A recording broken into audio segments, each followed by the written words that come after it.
Present ఉన్న Gen Z జనరేషన్లో women face చేస్తున్నటువంటి ఫర్టిలిటీ ప్రాబ్లమ్స్ ఏంటి, వీటిని ఎలా ఓవర్కమ్ చేయాలి, ఎలాంటి హెల్దీ డైట్ తీసుకోవాలి, ఇటువంటివి మనం తెలుసుకోవడానికి ఈరోజు వచ్చేసాము KIMS fertility and IVF centre doctor Pooja Reddy దగ్గరికి.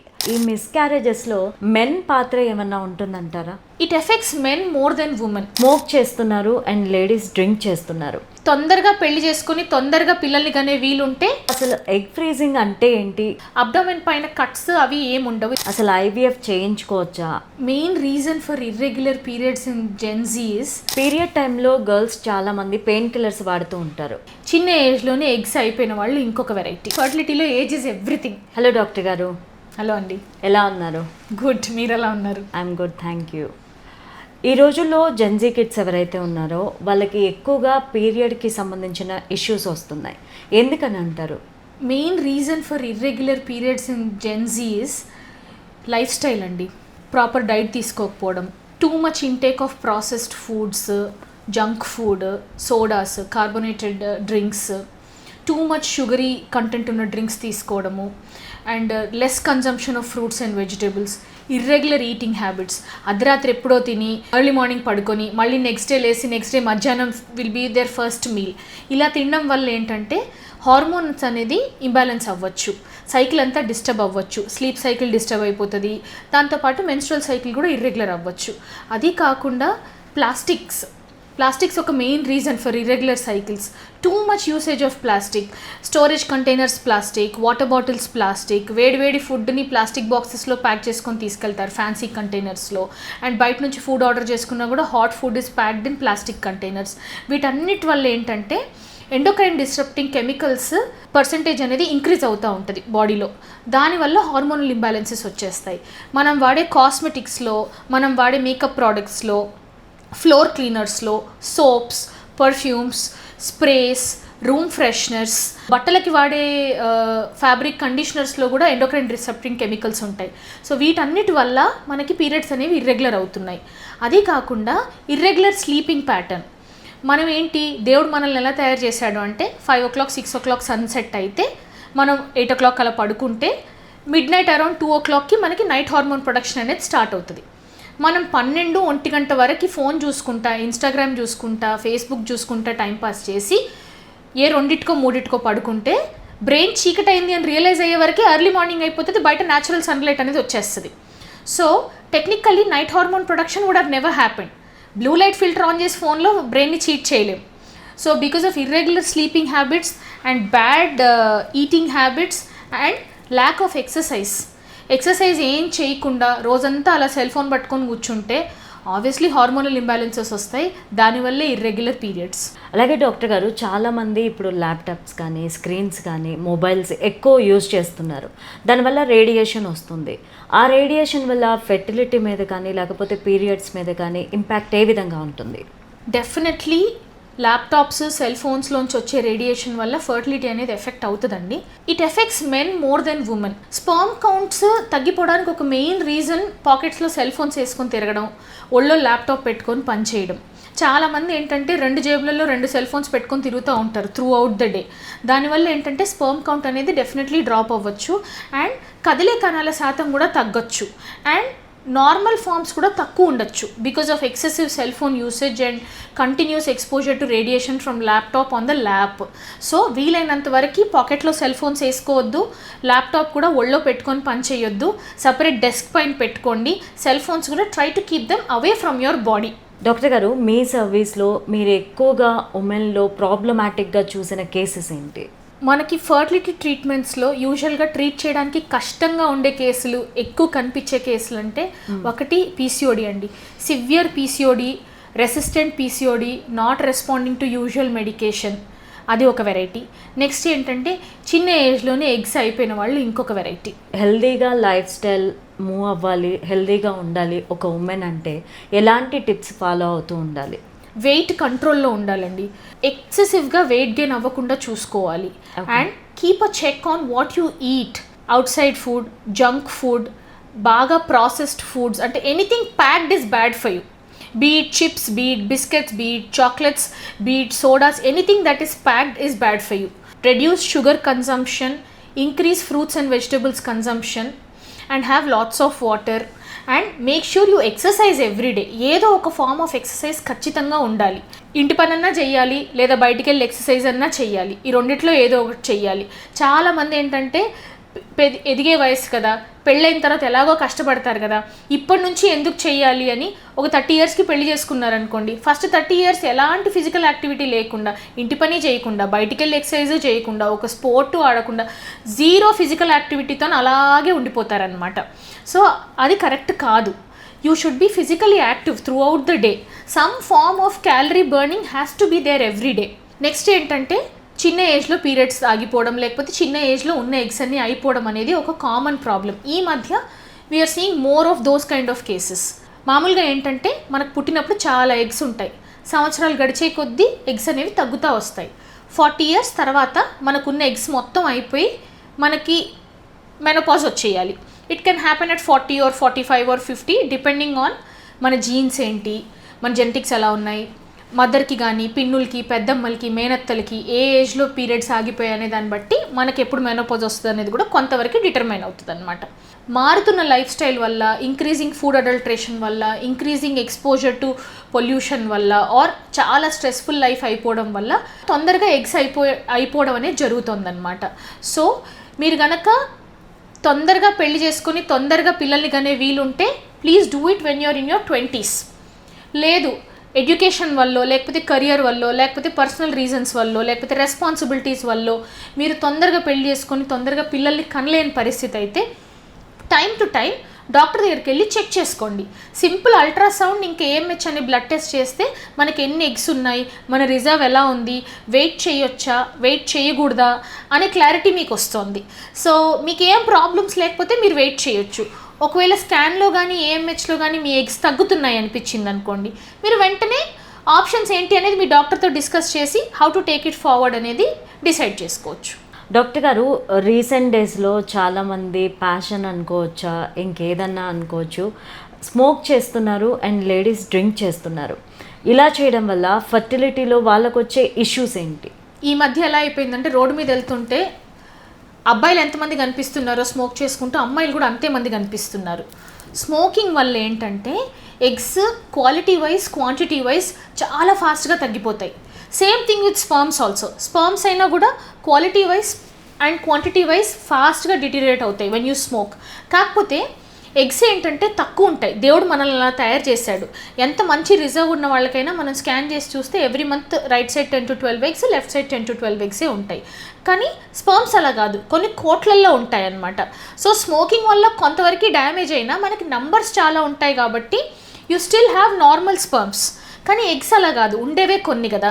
సో స్మోకింగ్ వల్ల డ్యామేజ్ అయిపోతూ ఉంటే chances of falling pregnant will come down. And అది కాకుండా మిస్క్యారేజ్ రిస్క్ అనేది పెరుగుతుంది. If women start smoking and start taking alcohol, pregnancy రావడం కష్టం, వచ్చిన ప్రెగ్నెన్సీ కంటిన్యూ అవడం కూడా కష్టం, అండ్ అబ్నార్మల్ బేబీస్ పుట్టే ప్రాబబిలిటీ కూడా పెరుగుతూ ఉంటుంది because of smoking exposure. So stay safe and keep your self away from alcohol and smoking. Doctor గారు, మెనోపాజ్ అనేది పెద్దవాళ్ళకి ఆగిపోయిన తర్వాత వాళ్ళలో ఎలాంటి హెల్త్ ఇష్యూస్ వస్తూ ఉంటాయి? మనం ఇప్పుడు చూడ్డానికి రీప్రొడక్టివ్ ఏజ్ గ్రూప్ ఉమెన్ చాలా అట్రాక్టివ్గా కనిపిస్తారు. You have nice skin, nice hair, you're strong. ఇవన్నీ ఏంటంటే మీకు పీరియడ్స్ రావడం వల్ల మీ హార్మోన్స్ ఒక లెవెల్లో రెగ్యులేట్ అవ్వడం వల్ల మీ బాడీ ఇలా ఫంక్షన్ చేస్తుంది. మనకి పీరియడ్స్ ఆగిపోయిన తర్వాత ఏంటంటే బాడీలో వచ్చే హార్మోనల్ చేంజెస్ వల్ల we start losing hair, bone health అనేది కొంచెం తగ్గుతుంది, వెజైనల్ డ్రైనెస్ రావచ్చు, కొంచెం యూరినరీ ఇష్యూస్ రావచ్చు, వీక్నెస్ అనిపించవచ్చు, హాట్ ఫ్లషెస్ రావచ్చు, ఇలాంటి ప్రాబ్లమ్స్ అన్నీ రావచ్చు. అందరికీ అన్నీ ఉండాలని లేదు, కొంతమంది కొన్ని ఉండొచ్చు, కొన్ని ఉండకపోవచ్చు, కొంతమందికి అన్నీ ఉండొచ్చు. సో ఈ ట్రాన్స్ఫర్మేషన్ మీకు స్మూత్గా అవ్వాలి అంటే intake of phytoestrogens is very important. మనం తినే ఫుడ్లో soya protein, lots of fruits and vegetables, flax seeds ఇవన్నీ ఇంక్లూడ్ చేసుకుంటే మనకి సిమ్టమ్స్ కొంతవరకు తగ్గుతాయి అన్నమాట. సిమ్టమ్స్ చాలా సివియర్గా ఉంటే please go see a gynaecologist. మీకు హార్మోన్ రీప్లేస్మెంట్ థెరపీ సజెస్ట్ చేస్తారు. దాంతో ఏంటంటే మీ transition into menopause will be smoother. Doctor గారు, పీరియడ్ టైంలో గర్ల్స్ చాలామంది పెయిన్ కిల్లర్స్ వాడుతూ ఉంటారు. వాటి వల్ల ఫ్యూచర్లో ఏదైనా ప్రాబ్లమ్స్ వస్తాయంటారా? ఎలాంటి ప్రాబ్లమ్స్ వస్తాయి? పీరియడ్స్ టైంలో కొంచెం డిస్కంఫర్ట్, కొంచెం పెయిన్ ఉండడం అనేది కామన్. ఒక్కొక్కళ్ళ పెయిన్ టాలరెన్స్ ఒక్కొక్కలాగా ఉంటుంది. కొంతవరకు పెయిన్ తట్టుకోగలుగుతారు, కొంతమంది కొంచెం నొప్పిని కూడా తట్టుకోలేరు. సో పీరియడ్స్ టైంలో పెయిన్ కిల్లర్స్ వేసుకోవడం అనేది తప్పేం కాదు. కాకపోతే మీ డాక్టర్ని అడిగి మీ డాక్టర్ ప్రిస్క్రైబ్ చేసిన మెడిసిన్స్ వేసుకోండి. సివియర్ పెయిన్ వస్తుంది అంటే ఆ పెయిన్కి రీజన్ ఏంటి అనేది చూడాలి. మీకు లోపల ఏమన్నా ఎండోమెట్రియోసిస్ ఉందా, లేకపోతే ఓవరీలో ఏమన్నా కంతులు కానీ, నీటి బుడగలు కానీ, లేకపోతే వేరే రకమైన సిస్ట్లు ఏమైనా ఉన్నాయా అనేది చెక్ చేసుకోవాలి. యూజువల్గా ఎలాంటి ప్రాబ్లం లేకుండా సివియర్ పెయిన్ అనేది రాదు. సివియర్ పెయిన్ వస్తుంది అంటే ఎక్కడో ఏదో ప్రాబ్లం ఉంది, దాన్ని ఐడెంటిఫై చేసుకొని ట్రీట్ చేసుకుంటే మీకు అలా పెయిన్ఫుల్ సైకిల్స్ ఉండవు. ఇప్పుడు అన్నీ ట్రెండ్ అవుతున్నట్టుగానే ఎగ్ ఫ్రీజింగ్ అనేది కూడా ట్రెండ్ అవుతూ వినిపిస్తూ వస్తుంది. సో అసలు ఎగ్ ఫ్రీజింగ్ అంటే ఏంటి, ఇది ఏ ఏజ్లో వాళ్ళు చేయించుకోవాలి, అండ్ ఇది ఎంత యూజ్ఫుల్ ఉంటుంది? This is a good question అండి. ఎగ్ ఫ్రీజింగ్ ఏంటి అంటే ఎవరైనా చేయించుకోవచ్చు. 21 ఇయర్స్ నుంచి 50 ఇయర్స్ వరకు ఎవరికైనా మనం ఎగ్ ఫ్రీజింగ్ చేయొచ్చు according to government of India guidelines.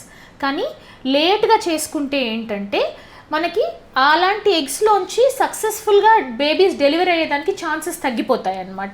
So egg ఫ్రీజింగ్కి వెళ్ళాలి అన్న ఆలోచన ఉంటే తొందరగా వెళ్తే better, the sooner the better. దీంట్లో ప్రాసెస్ ఏముంటుంది అంటే మనం ఇంజెక్షన్స్ ఇస్తాము. అరౌండ్ 10 days ఆఫ్ ఇంజెక్షన్స్ ఉంటాయి. They are painless injections, just 1 injection per day. ఈ ఇంజెక్షన్తో ఏంటంటే ఉన్న ఎగ్స్ అన్నీ గ్రో అవుతాయి. ఉన్న ఎగ్స్ అన్నీ గ్రో అయిన తర్వాత అనస్థీషియా ఇచ్చి ఈ ఎగ్స్ కలెక్ట్ చేసుకుంటాం. అబ్డోమెన్ పైన కట్స్ అవి ఏమి ఉండవు. It's very simple procedure. General anaesthesia ఇస్తాము. Patient will be sleeping. 1 small needle prick via the ultrasound guidance from the vagina. 1 prick on the right side, 1 prick on the left side, normal needle prick laga, and then all your eggs are out. And then ఈ ఎగ్స్ని ల్యాబ్లో freeze చేస్తాం. ఒకసారి freeze చేస్తే they are frozen in time for ever. మీరు ఎప్పుడైతే pregnancy plan చేసుకోవడానికి రెడీగా ఉన్నారో అప్పుడు ఈ ఎగ్స్ని వాడుకోవచ్చు.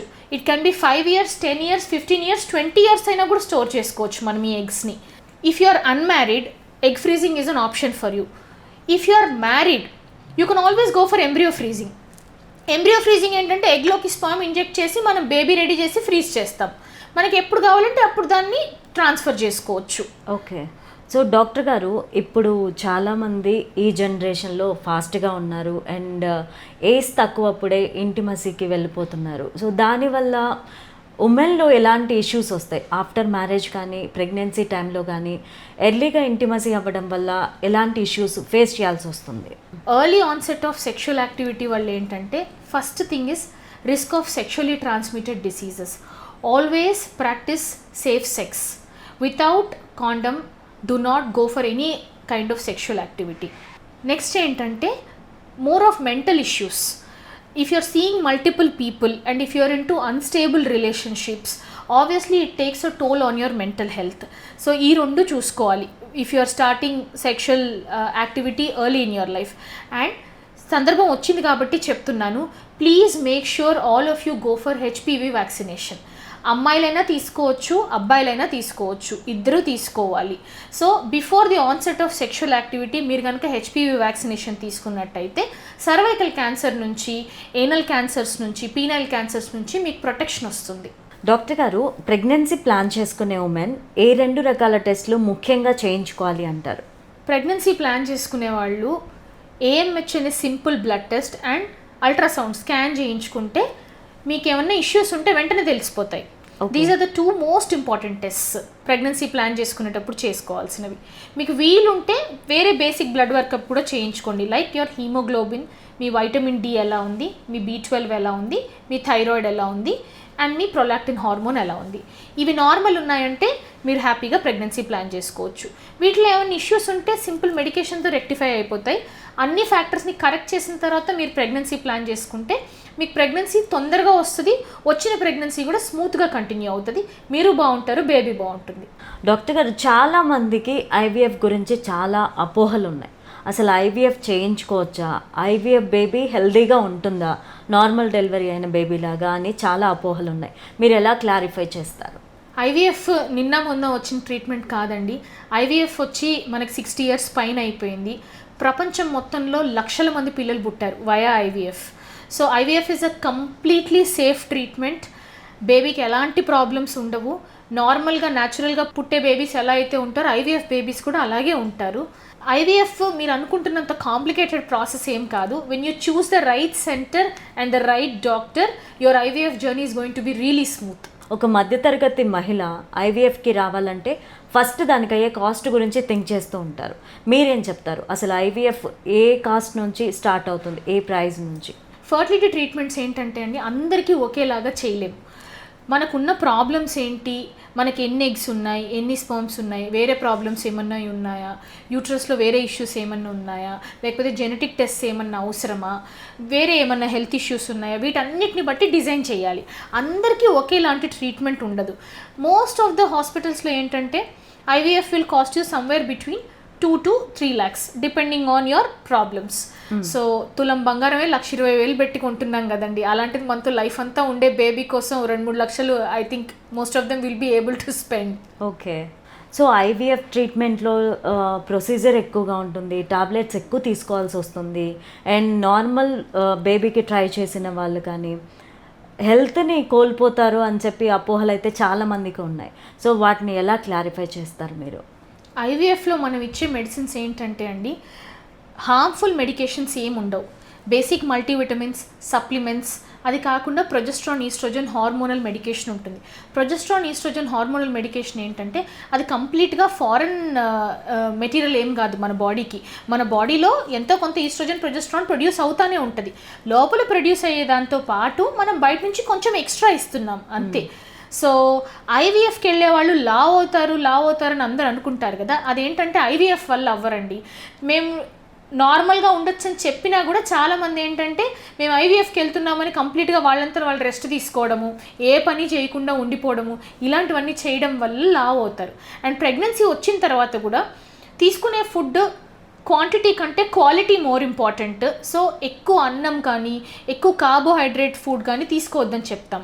ప్రెగ్నెన్సీ వచ్చింది కదా అని బాగా షుగర్ వేసిన సున్నుండలు, స్వీట్స్, బాగా ఘీతో చేసిన స్వీట్స్ ఇవన్నీ తినేవాళ్ళు ఉంటారు. సో అలాంటివన్నీ తినకుండా if you have a balanced healthy life style and balanced healthy meal every day, then you will not gain weight. Okay doctor గారు, ఐవీఎఫ్ ట్రీట్మెంట్ తీసుకున్న తర్వాత వన్స్ డెలివరీ అయితే నార్మల్ డెలివరీ అవుతుందంటారా, ఖచ్చితంగా సీ సెక్షన్కే వెళ్ళాల్సి వస్తుందా? ఐవీఎఫ్ ప్రెగ్నెన్సీస్లో ఖచ్చితంగా సిజేరియన్ చేయాలి అనేది చాలామందికి ఉండే అపోహ అండి. అలా ఏం లేదు. న్యాచురల్ ప్రెగ్నెన్సీ అయినా ఐవీఎఫ్ ప్రెగ్నెన్సీ అయినా route of conception will not decide your mode of delivery.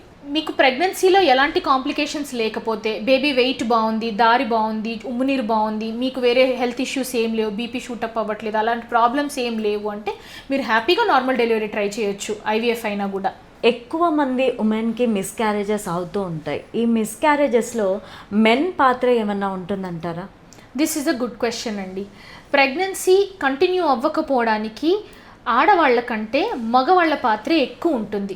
Sperm quality బాగాలేకపోయినా, స్పర్మ్లో డిఎన్ఏ డ్యామేజ్ ఎక్కువ ఉన్నా, హస్బెండ్ లైఫ్ స్టైల్ బాగాలేకపోయినా, ఎక్సెసివ్ స్మోకింగ్ కానీ, ఆల్కహాల్ కానీ, బాగా స్ట్రెస్లో ఉండడం కానీ, లేకపోతే హస్బెండ్కి వేరే హెల్త్ ఇష్యూస్ ఏమైనా ఉన్నాయి, అన్కంట్రోల్ షుగర్స్ ఉన్నాయి, అన్కంట్రోల్ బీపీ ఉంది, లేకపోతే వేరే దేనికన్నా మెడిసిన్స్ వేసుకుంటున్నారు, ఇలాంటి ప్రాబ్లమ్స్ ఉన్నప్పుడు ఏంటంటే హస్బెండ్ వల్ల ప్రెగ్నెన్సీలో మిస్క్యారేజెస్ అవ్వడాలు, వచ్చిన బేబీస్ అన్నీ అబ్నార్మల్గా ఉండడాలు, ఇలాంటి ప్రాబ్లమ్స్ ఉండే ఛాన్సెస్ ఎక్కువ ఉంటాయి. చాలామంది ఏంటంటే హస్బెండ్ని కంప్లీట్గా ఇగ్నోర్ చేసి ఎంతసేపు అమ్మాయి వెనకాలే పడతారు, నీ వల్లే మిస్క్యారేజెస్ అయినాయి, నీ వల్లే ప్రెగ్నెన్సీ స్మూత్గా కంటిన్యూ అవ్వట్లేదు అని. కానీ కాదు, ప్రెగ్నెన్సీ కంటిన్యూ అవ్వకపోవడానికి అమ్మాయిల కంటే అబ్బాయిల రోలే ఎక్కువ. దీనిపైన చాలా స్టడీస్ వచ్చాయి రీసెంట్గా, మీరు గూగుల్ చేసి చూసినా మీకు ఆ స్టడీస్ అన్నీ కనిపిస్తాయి. How important it is for men to maintain their health when you are planning for a pregnancy. చాలా మందికి తెలియనిది ఏంటంటే బేబీకి ఎంత గ్యాప్ ఉండాలి, ఐవీఎఫ్ ఏ ఏజ్ వరకు చేయించుకోవాలి అనేది చాలామందికి చాలా పెద్ద డౌట్ ఉంటుంది. ఏ ఏజ్ వరకు ఐవీఎఫ్ చేయించుకోవచ్చు అంటారు? గవర్నమెంట్ ఆఫ్ ఇండియా గైడ్లైన్స్ ప్రకారం అయితే ఐవీఎఫ్ మనం విమెన్కి 50 years వరకు చేయొచ్చు, మగవారికి 55 years వరకు చేయొచ్చు. కానీ for all practical purposes if you are somebody who's going to benefit from IVF, తొందరగా చేసుకుంటే ఏంటంటే మీకు తొందరగా ప్రెగ్నెన్సీస్ వచ్చేస్తాయి. ఏజ్ వల్ల వచ్చే కాంప్లికేషన్స్ అనేవి మీకు తగ్గుతాయి. ప్రెగ్నెన్సీలో, ఫర్టిలిటీలో ఏజ్ ఇస్ ఎవ్రీథింగ్. తక్కువ చిన్న ఏజ్లో చేసుకుంటే ఏంటంటే సైకిల్స్ అవుట్కమ్ బాగుంటుంది, మీకు ప్రెగ్నెన్సీ అండ్ డెలివరీ అవుట్కమ్ కూడా బాగుంటుంది, మీ జర్నీ స్మూత్గా ఉంటుంది వితౌట్ కాంప్లికేషన్స్. అండ్ మరీ లేట్గా పిల్లలు పుడితే కూడా you will not enjoy their childhood. So అనివార్య కారణాల వల్ల మీరు లేట్గా ప్లాన్ చేసుకుంటా ఉంటే ఓకే, బట్ వీలున్న వాళ్ళందరూ తొందరగా ప్లాన్ చేసుకుంటే better. Okay. So IVF baby కావచ్చు, లేకపోతే న్యాచురల్ ప్రెగ్నెన్సీ కావచ్చు, ఎవరైనా సరే ఎలాంటి లైఫ్ స్టైల్ అనేది మెయింటైన్ చేయాల్సి వస్తుంది ఇప్పుడున్న జనరేషన్లో హెల్దీగా బేబీకి బర్త్ని ఇవ్వాలి? చెప్పినాం కదా అన్ని, మళ్ళీ అదే రిపీట్ అవుతుందేమో. సరే, ఇంకేమైనా క్వశ్చన్స్ ఉన్నాయి? మీరు చెప్పండి, ఏమైనా క్వశ్చన్స్ ఉన్నాయి? డాక్టర్ గారు, ఐవీఎఫ్లో అందరికీ ట్విన్సే పుడతారా? చాలా మంది అనుకుంటారండి ఐవీఎఫ్ ట్రీట్మెంట్కి వెళ్తే అందరికీ ట్విన్సే పుడతారని. పేషెంట్సే అడిగి 2 ఎంబ్రియోస్ వేయించుకుంటారు. ఇప్పుడు మనం సింగిల్ ఎంబ్రియో వేస్తే యూజువల్గా అది సింగిలే అవుతుంది. It is very rare that single embryo మనం లోపలికి వేసిన తర్వాత స్ప్లిట్ అయ్యి ట్విన్స్ అవ్వడం అనేది it is very rare. Okay. మిగతా వాళ్ళందరికీ ఏంటంటే సింగిల్ వేస్తే సింగిలే పుడతారు. 2 ఎంబ్రియోస్ వేసినప్పుడు ఏంటంటే 2 అతుక్కోవచ్చు, ఒకటే అతుక్కోవచ్చు, లేదా సమ్టైమ్స్ ఒకటి కూడా అతుక్కోకపోవచ్చు. మనం 100 మందికి 2 ఎంబ్రియోస్ పెట్టామనుకోండి, అందులో 20 మందికి ట్విన్స్ వస్తారు. So that is the reason why patients ask for 2 embryos. Doctor, ఇంత కష్టపడుతున్నాం, ఇన్ని మెడిసిన్స్ తీసుకుంటున్నాం, ఇన్ని డబ్బులు ఖర్చు పెట్టాము, so for once and all I want to finish off doctor, నాకు 2 ఎంబ్రియోస్ వేయండి, నేను మళ్ళీ ఇంకో ట్రాన్స్ఫర్ సైకిల్కి రావాలనుకోవట్లేదు, I want to finish off family in one go అని అడిగి పేషెంట్సే ట్విన్స్ వేయించుకుంటారండి. మనం కావాలంటే 2 పెట్టుకోవచ్చు, లేదా 1 అయినా పెట్టుకోవచ్చు. అంటే డెలివరీ అప్పుడు రిస్క్ ఏముండదా అండి? బాగానే డెలివరీ అవుతారా హెల్దీగానే? ట్విన్ ప్రెగ్నెన్సీలో కొంచెం సింగిల్ బేబీ కంటే కొద్దిగా కాంప్లికేషన్స్ ఎక్కువ ఉండొచ్చండి. అందరికీ ఉండాలని ఏం లేదు, కొంతమందికి. సో అవన్నీ ఎక్స్ప్లెయిన్ చేసిన తర్వాతే ట్విన్స్ పెడతాము. Most of the patients when you are under proper supervision and when you're in a good hospital, they go home hale and healthy with happy babies. Okay, thank you so much doctor గారు. Women health గురించి చాలా మంచి tips అలాగే చాలా మంచి సూచనలు చెప్పారు. Thank you so much.